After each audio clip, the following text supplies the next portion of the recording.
Our next speaker is Rey Hernandez. He will be speaking to us about the statistical studies of the contact modalities, understanding our greater reality.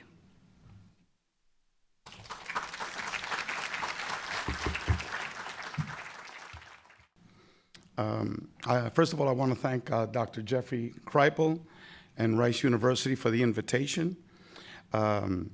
And I want to begin with an invocation from the Bhagavad Gita. It all seems real, but as it is constantly changing, it is not real. Due to this Maya mentality, the illusion that the world is real, people do not look beyond the veil of illusion to me, the unchanging consciousness, the absolute reality beyond all the worldly. They do not see beyond me, the very basis of it all. This curtain of illusion is hard to see through, Arjuna. Only those who love and depend completely on divinity are eventually able to see through it. Those who are unable to see the veil beyond the veil, cannot in effect discriminate between real and not real. Oblivious to the reality of their own higher nature, they sink to their lower nature and do evil deeds, committing acts that turn them away from the divinity.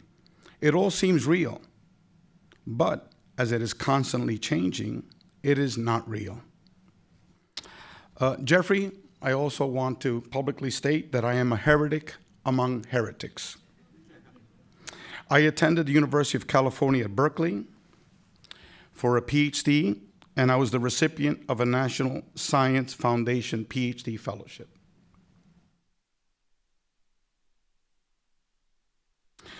Unfortunately, while writing my dissertation, my now deceased wife had a brain aneurysm, and with two small children and two family members of my wife to take care of, I had to quit writing my dissertation, and I had to take on two full-time jobs. As you can see, the dissertation was out the door. So instead of an intellectually stimulating job as a PhD academic at a major university, instead I became an IRS tax attorney. Complete opposite, an unimaginative and mindless profession. Thankfully, I recently retired, and this will enable me to devote significant time to my passion, which is academic research on the relationship between consciousness and the contact modalities.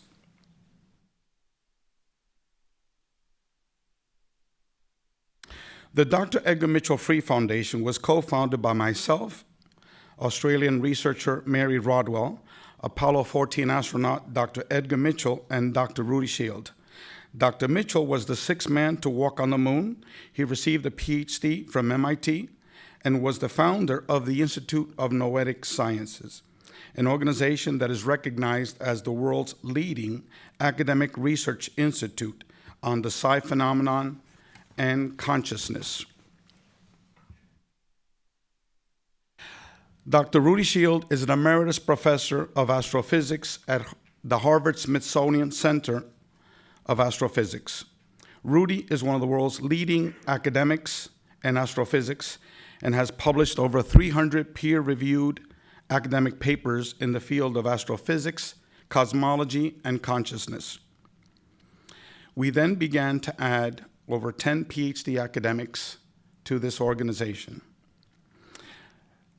Over the next 5 years, between 2013 to 2018, we conducted the world's first and only comprehensive academic statistical research study on UFO contact experiencers. Never been done before, never been done since. So all these stories that you hear on the internet, from my perspective, throw them out the door. This is 4,300 UFO contact experiencers from over 125 countries. And we spent 5 years, just 9 months, just developing the research methodology for this. After 5 years, and we had collected tons of data, we had 660 questions, quantitative questions, and 70 open-ended qualitative questions. We received responses from more than 4,300 individuals from over 125 countries and over 10,000 pages of written responses to our 70 open-ended questions. And poor Dr. John Klimo, who Dr. Kreipel knows very well, had the task of writing chapter 2, which is the analysis of the 10,000 pages of the open-ended questions.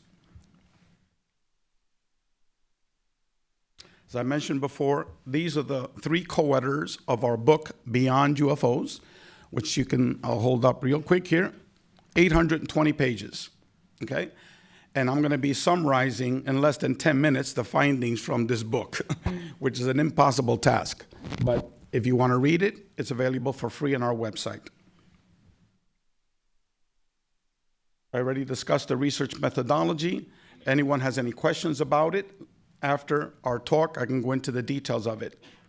We conducted the survey in 4 major languages. Our research findings totally contradict what is circulating in the field of mainstream materialist ufology. And the reason for that is quite simple.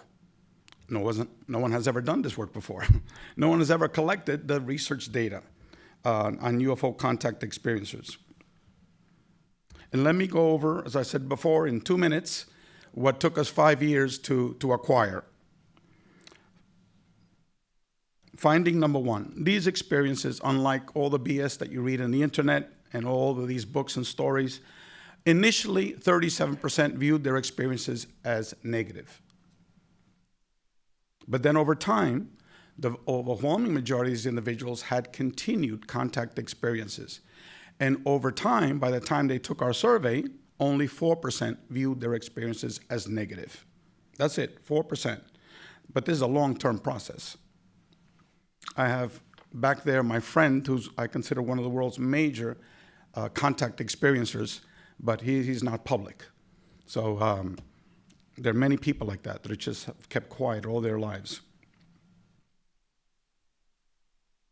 Finding number 2, these experiences resulted in a total, complete transformation of the experiencer. Similar to the NDE research started by Dr. Kenneth Ring with his book, The Omega Project, published in 1992. Dr. Ring is one of the world's major NDE researchers. What we found was that specifically, these individuals became much more loving to each other, less materialistic, more ecological. They no longer feared death. They understood that life continues after our physical death. They were no longer concerned about being famous or well-known, and they became less competitive in their workplace. Finding number 3, these experiencers, unlike all the other information circulating on the internet, these experiences are primarily, quote-unquote, paranormal, consciousness-based experiences. While you might have seen a UFO, while you might have seen a perceived physical being, over 95% of these experiences, these continued experiences throughout their lives, were paranormal in nature.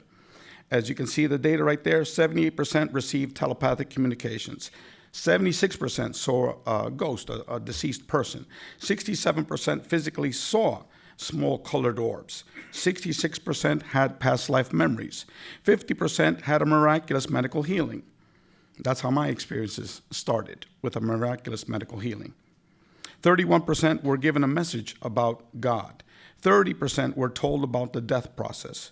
These are just a few of hundreds of these data points that we acquired. I just don't have time to go over them. Finding number 4, okay? Just like most of the major UFO researchers, such as Dr. Jacques Vallée, who spoke here last year, Dr. J. Allen Hynek, Dr. John Mack. Later on, we're going to have a panel on Dr. John Mack and his work. And all of these major researchers stated that the UFO phenomenon involves a manipulation of space-time. So you cannot completely describe this via materialistic lenses. Okay, 84% had precognitive experiences. 80% had out-of-body experiences. 46% were brought to the spirit world. 42% had downloads of advanced math or advanced technology. 37% had a near-death experiences. And again, these are just a few of hundreds of data points that we acquired in our survey. Again, the first and only comprehensive academic statistical research study of UFO contact experiencers. The next finding, these individuals were brought to what can be described as another dimension, another reality. 50% of these individuals. These experiences were overwhelmingly positive. Spiritual lessons were taught in this other reality. This happened to me.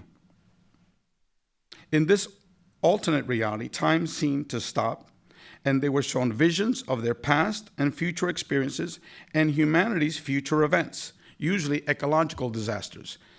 So as you can see a pattern here of the similarities between near-death experiences, astral travel experiences, okay? The next finding number 5. In addition, 85% of the survey participants believe that there is a relationship between UFO contact, the paranormal, and the spirit world. If you talk to major UFO contact experiencers, they will tell you all of this phenomenon is about spirituality. It's about awakening them to know that they are eternal spiritual beings. Again, these are the major contact experiencers.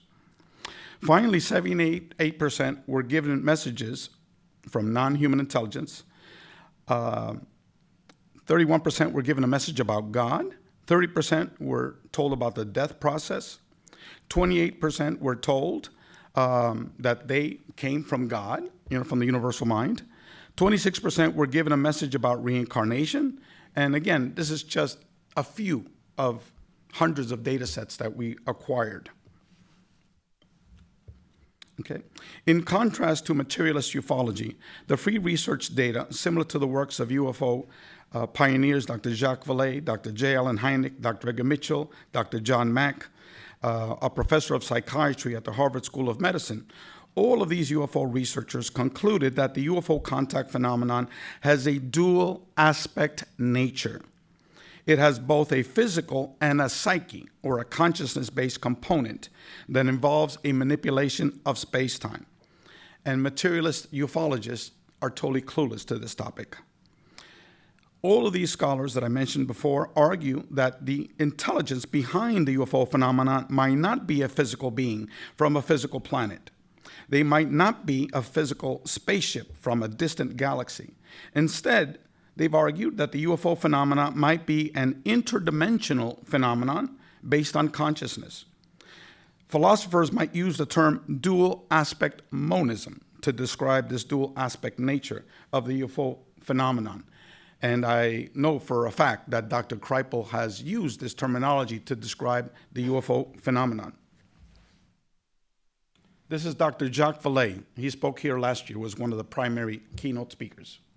I think that from my own point of view, I'm going to be very disappointed if UFOs turn out to be nothing more than visitors from another planet, because I think there could be something much more interesting. Something from another dimension of space or time? I think what the UFO phenomenon is teaching us is that we don't understand time and space. Here are objects, I think we have to call them objects, that are physical, that interact with the environment, that cause effects on the witnesses, on the psychology and the physiology of the witnesses, and leave traces on the ground, and yet are capable of, appear to be capable of manipulating time and space in ways that go beyond what our physics understands today.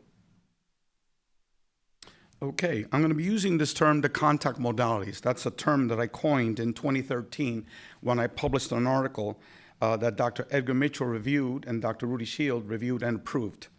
And that was published in the website of the Dr. Edgar Mitchell Free Foundation. While all of our survey participants saw a physical UFO and had contact with either a perceived physical or non-physical, non-human intelligence, more than 95% of their experiences can be considered as quote-unquote paranormal in nature, what we at CCRI, the Consciousness and Contact Research Institute, which is the organization that evolved from the Dr. Edgar Mitchell Free Foundation, what we are calling the contact modalities. The contact modalities are all of the different ways, whoops, I don't know why that came out, are all of the different ways that humans are piercing the veil of our physical reality via what Dr. Edgar Mitchell termed non-local consciousness, and are having diverse contact experiences with various diverse forms of non-human intelligence. The vast majority of the free survey participants, similar to my personal experiences, began to have diverse paranormal experiences after their first UFO sightings. Just like many NDE experiencers, they begin to see deceased people after their NDE experience. After people have had out-of-body and astral travel experiences, all of a sudden, a whole Pandora's box of paranormal experiences begin. The same paranormal experiences also occur after many near-death experiences and after many out-of-body experiences. What a strange coincidence, huh? What are the contact modalities? Materialists in ufology do not focus on the UFO contact experiencer. They do not focus on the paranormal aspects of the phenomenon. They do not discuss the fact that the vast percentage of UFO contact experiencers are having primarily non-physical consciousness-based experiences via the contact modalities. They do not focus, as Dr. Jacques Vallée, Dr. Hynek, Dr. Mitchell, Dr. John Mack have argued over 40 years that the UFO phenomenon involves a manipulation of space-time. Instead, for these materialists, the UFO phenomenon is about physicalism. It is only about UFO videos, UFO pictures, UFO sightings, UFO crashes. For this reason, in my last 3 books, which are all here, available for free, I redefined the term UFO or UAP to the new term, CAP, which stands for Conscious Aerial Phenomenon. This is a more appropriate term because the UFO phenomenon is without a doubt a consciousness-based phenomenon.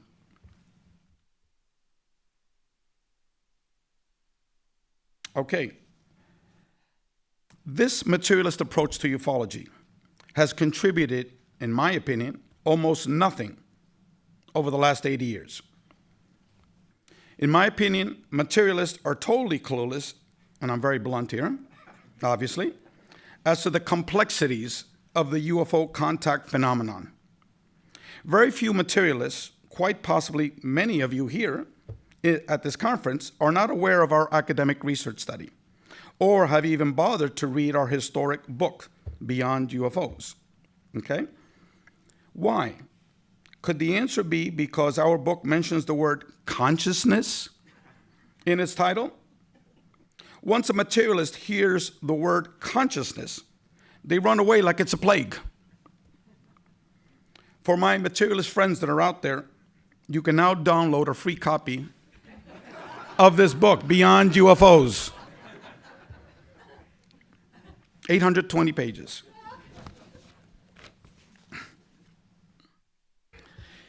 In 2019, the Dr. Edgar Mitchell Free Foundation was reorganized after the passing of Dr. Mitchell. After discovering the consciousness-based research findings of the UFO contact phenomenon, we determined that there are many similarities between the UFO phenomenon and the NDE, OBE, remote viewing, hallucinogenic journeys, sightings of ghosts and spirits, etc., that they all share a commonality.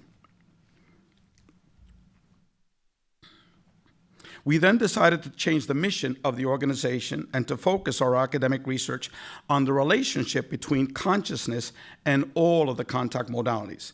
We renamed our organization the Consciousness and Contact Research Institute, or CCRI, an academic research organization that's now comprised of more than 20 PhD academics and 5 medical doctors. Go to our website, agreaterreality.com, and you'll see the list of all the academics and medical doctors that have written academic articles for this monstrosity of 1,600 pages titled A Greater Reality. All of these articles and books are available for free for you to download. And if any of you are interested at all in the topic of consciousness, you know who these people are. They've written chapters. In the near future, I guess I skipped a beat here.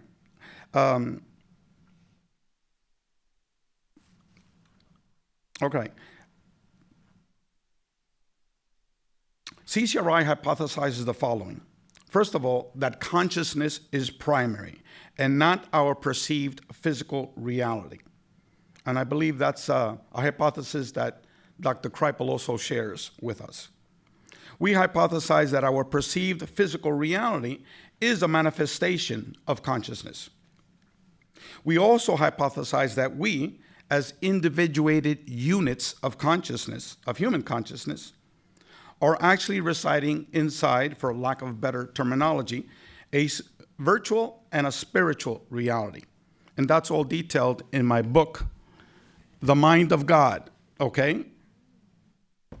Of the journeys of the human soul.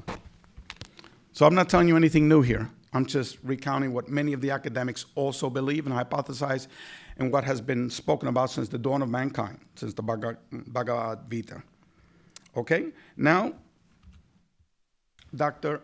Gary Schwartz, professor at Harvard and Yale, and now is at the University of Arizona, and Dr. Raymond Moody, the father of NDE research. Consciousness is first. If it's primary, if it all starts with a one consciousness and everything else is then part of that one and evolves from that one, and we all have this, we're all part of the unified whole. We're all both one, we're all the one, and we're also a unique part of the one.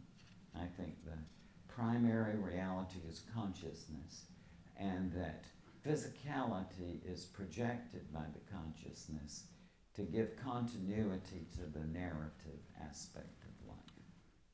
Consciousness is first. Okay. We hope to undertake a comprehensive academic research study of the experiences of all the contact modalities. So we want to follow the same model that we did with UFO Contact Experiencers, except we want to study all the experiencers to see what are the commonalities.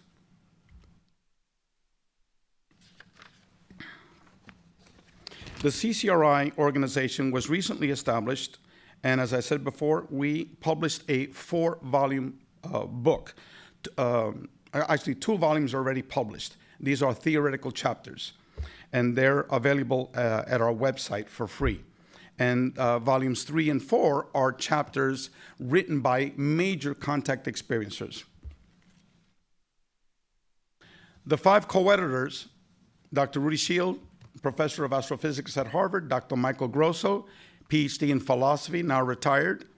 I'm sure Jeffrey is a good friend of his because they have a lot of similarities. Dr. John Klimo, Dr. Jeffrey Long, and myself. And this is the book, The Mind of God, which is the introductory chapter to that book. Now, regarding a documentary, we've been working for 5 years on a documentary, and let me play it. I would say my near-death experience in many ways changed me completely. I'm able to travel outside of my body on the astral plane, and I have done since I was 9 years old. The first time I had an experience with the beings, I was about 5 years old. I had a hunch that these orbs were something out of this world. I picked up on everybody else's energy, and I would know when things would happen. It's like your vision is not from the eyes, it's from something else. I had zero interest in anything that was paranormal related. And then my life was turned upside down. Holy shit, what the hell just happened?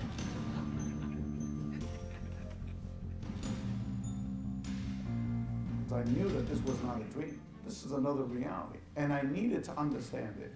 We have an out-of-body experience 3 or 4 times a month, and I've learned how to move, fly, walk through walls.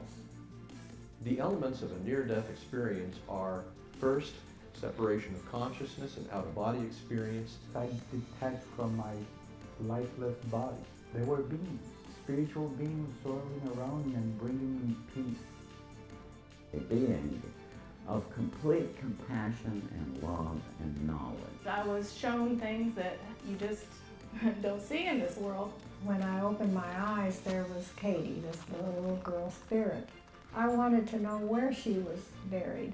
I'm going to the cemetery and she's guiding me. Right here is her little place. We are saturated with intelligent life right here and right now.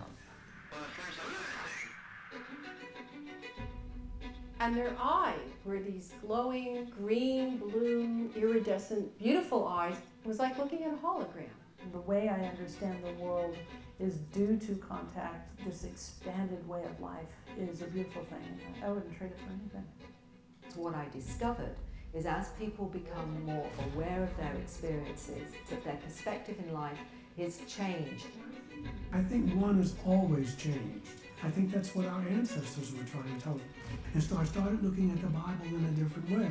Everybody got on their camels and converged on Bethlehem to see what's up with that star up there. Consciousness is at the heart of all of this. It is that glue that binds all of these experiences together. Our consciousness includes the physical universe. It includes the cosmos, everything we know about quantum physics and cosmology, altered states of consciousness and contact with non-human intelligence. And it's only by bringing all these pieces together, both finding their commonalities and how they can each inform each other, that we can then see the big picture.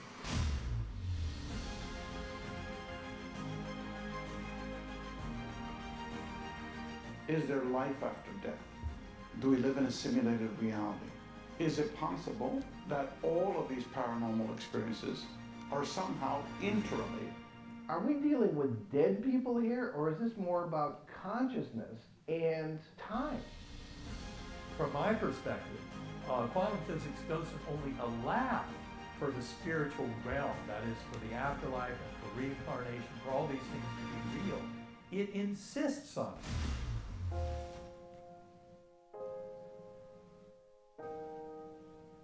This is going to change everything.